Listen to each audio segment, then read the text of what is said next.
Hi, boys and girls. This is Mrs. Avila, and I'm going to be reading and sharing with you tonight, or today, a poem called The Road Not Taken. It was written a long time ago by Robert Frost.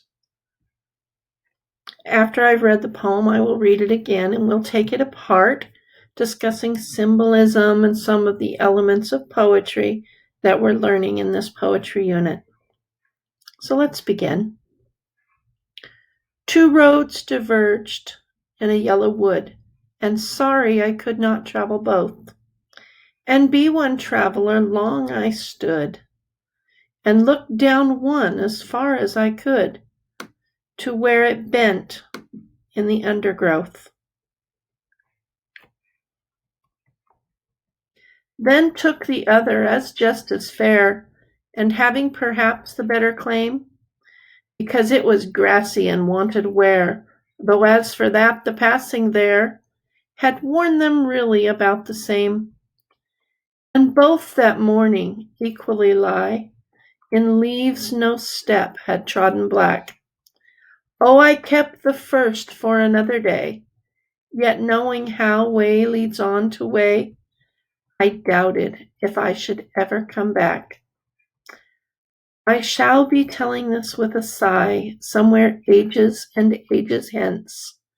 Two roads diverged in a wood, and I took the one less traveled by, and that has made all the difference.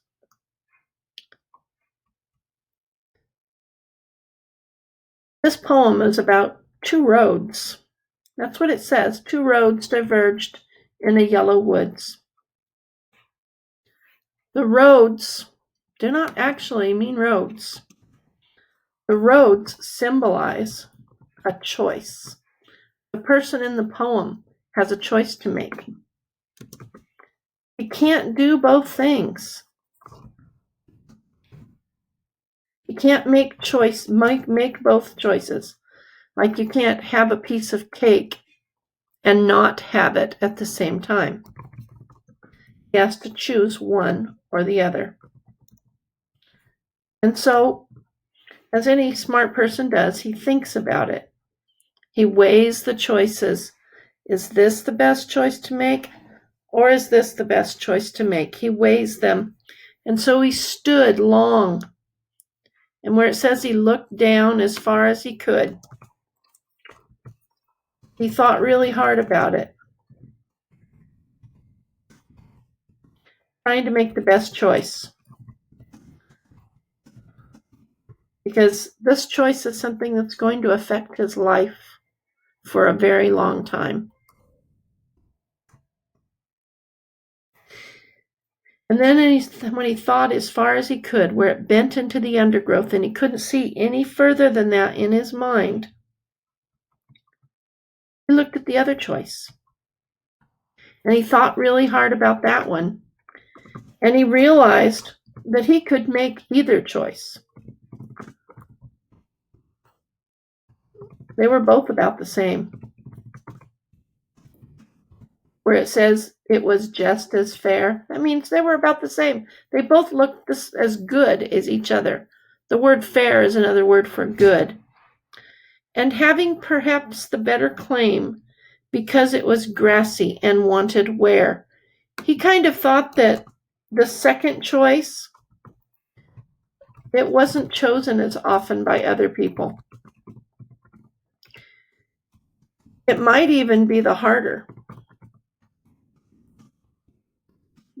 choice, because too many people really didn't make that choice.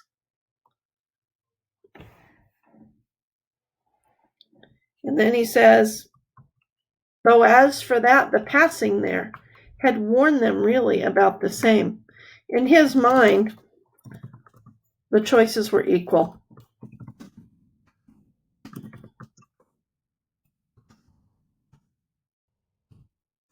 In his mind, the choices were equal. He couldn't see that there was that much difference, although all these people made the first choice, just as many people made the second choice. And he thought they were about equal. And that's what it says next. and both that morning equally lay. In leaves no step had trodden black. So it says no step had trodden black.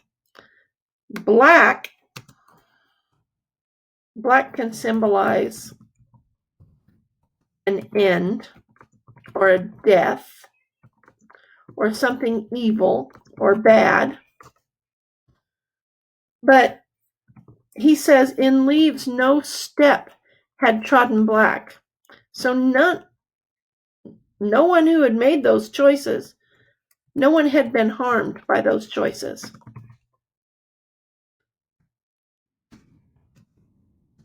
As far as he knew.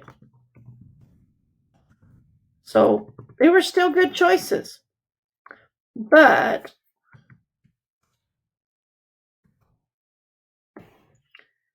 he made a choice. Oh, I kept the first for another day. If he says he kept the first for another day, which choice did he make? Yep, he made the second choice.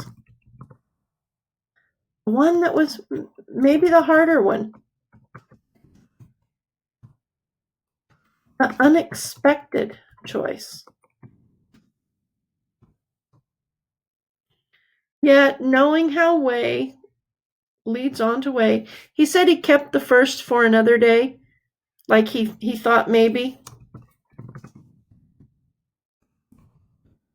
if the second choice didn't work out, he could go back to the first one.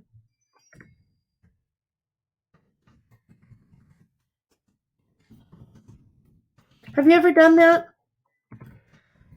You have two choices to make. You have to choose chocolate cake or strawberry cake. And you take a bite of the chocolate cake because that's the one you wanted and you didn't really like it. And so then you went back and you got the strawberry cake instead. That's kind of the choice he's thinking. I'm going to take this second choice.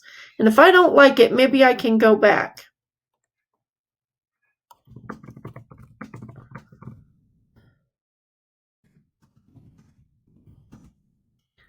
Then he says, but knowing how way leads on to way, how one choice leads to another, or how one road leads to another, like in this poem,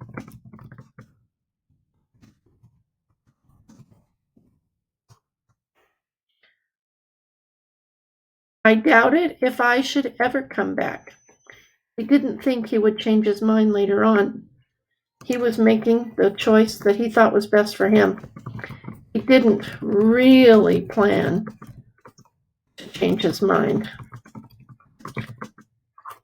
and go back to the first choice, if it was even still available after years went by.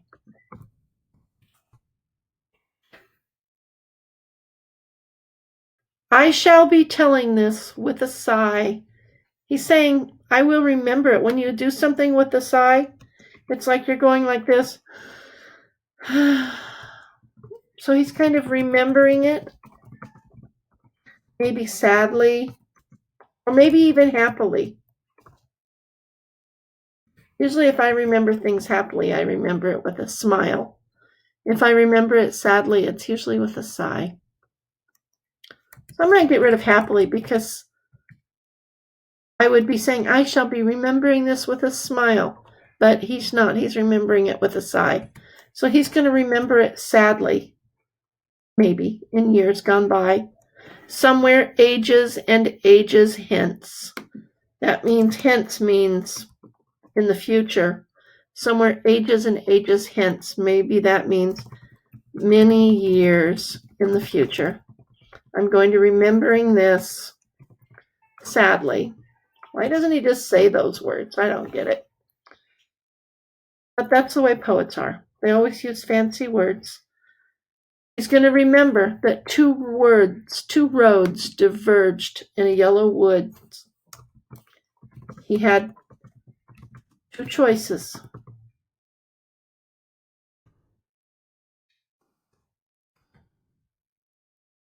Then he says, and I took the one less traveled by. You notice how he repeated the word I? He does that for a purpose. He repeated it. He wanted the reader to know that he made the choice. No one made it for him. He made that choice.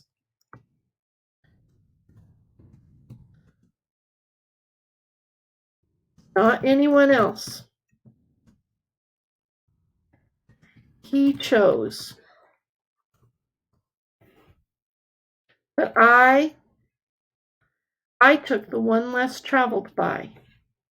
And that has made all the difference. When he says that has made all the difference, that choice is what formed his life. That one choice let him down, led him to make all the other choices that made up his life. Maybe if you think about it this way, maybe he was graduating from college and he had a choice to work at this company or to work at this company. And he chose, either company was good. They were both great places. He was probably going to make about the same money for both people, for both places. He'd probably have the same kind of a job for both places because he was saying that both choices were the same. But he decided to go to the other place, the second place, instead of the first place. And that choice made all the difference. Maybe when he went to work at the second place, he met the person who he was going to marry. Or maybe he invented something while he worked there that turned him into a millionaire, that if he'd worked at the other place, maybe he wouldn't have thought of it. That one choice made a huge difference in his life. So when you read this poem, you could just read the words. The words are kind of nice. I remember when I first read this poem, I kind of thought it was kind of cool. You had two roads. You got to choose which road to take. And I thought that was kind of cool. And then as I got older, I started reading it again. Two roads diverged in a yellow wood. Now, that word yellow wood makes me think of something. I'm looking. Sometimes in poetry, they use colors. And this poem only has that color. Oops, wrong. I got the wrong thing out. Only has that color in one place. So I want to look. I put all these sheets in your homework packets. It has a list of colors and what they mean. Yellow. The color yellow can mean joy, happiness, intellect, which means intelligence, or energy. It's a bright color that represents honor and loyalty. It could also mean cowardice and being afraid, but I don't think he's afraid of anything. I think he's thinking of happiness and joy. There were two roads in this happy wood. So it was like two happy choices he could make. Either choice was just as good. So two roads diverged, that means separated, in a yellow wood. And it was a happy choice, a happy place in his life, because it was the color yellow. And sorry I could not travel both. And be one traveler long I stood, and looked down one as far as I could, to where it bent in the undergrowth. Then took the other as just as fair, both choices were the same, remember, and having perhaps the better claim, because it wasn't chosen as often, because it was grassy and wanted wear, though for that the passing there had worn them really about the same. And both that morning equally lay in leaves no step had trodden black.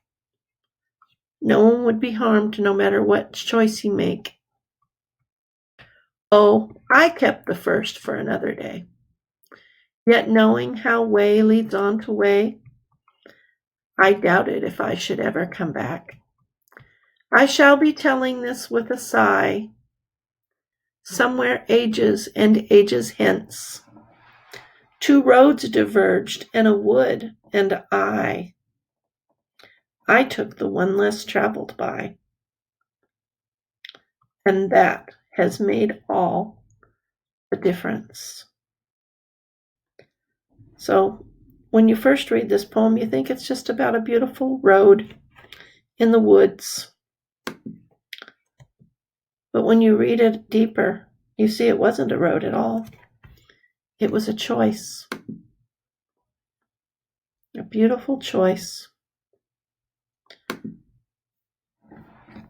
I think I'm going to try to find a picture to put in this.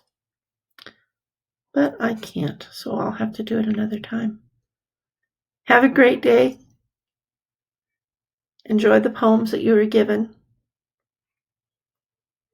I miss you. Bye-bye.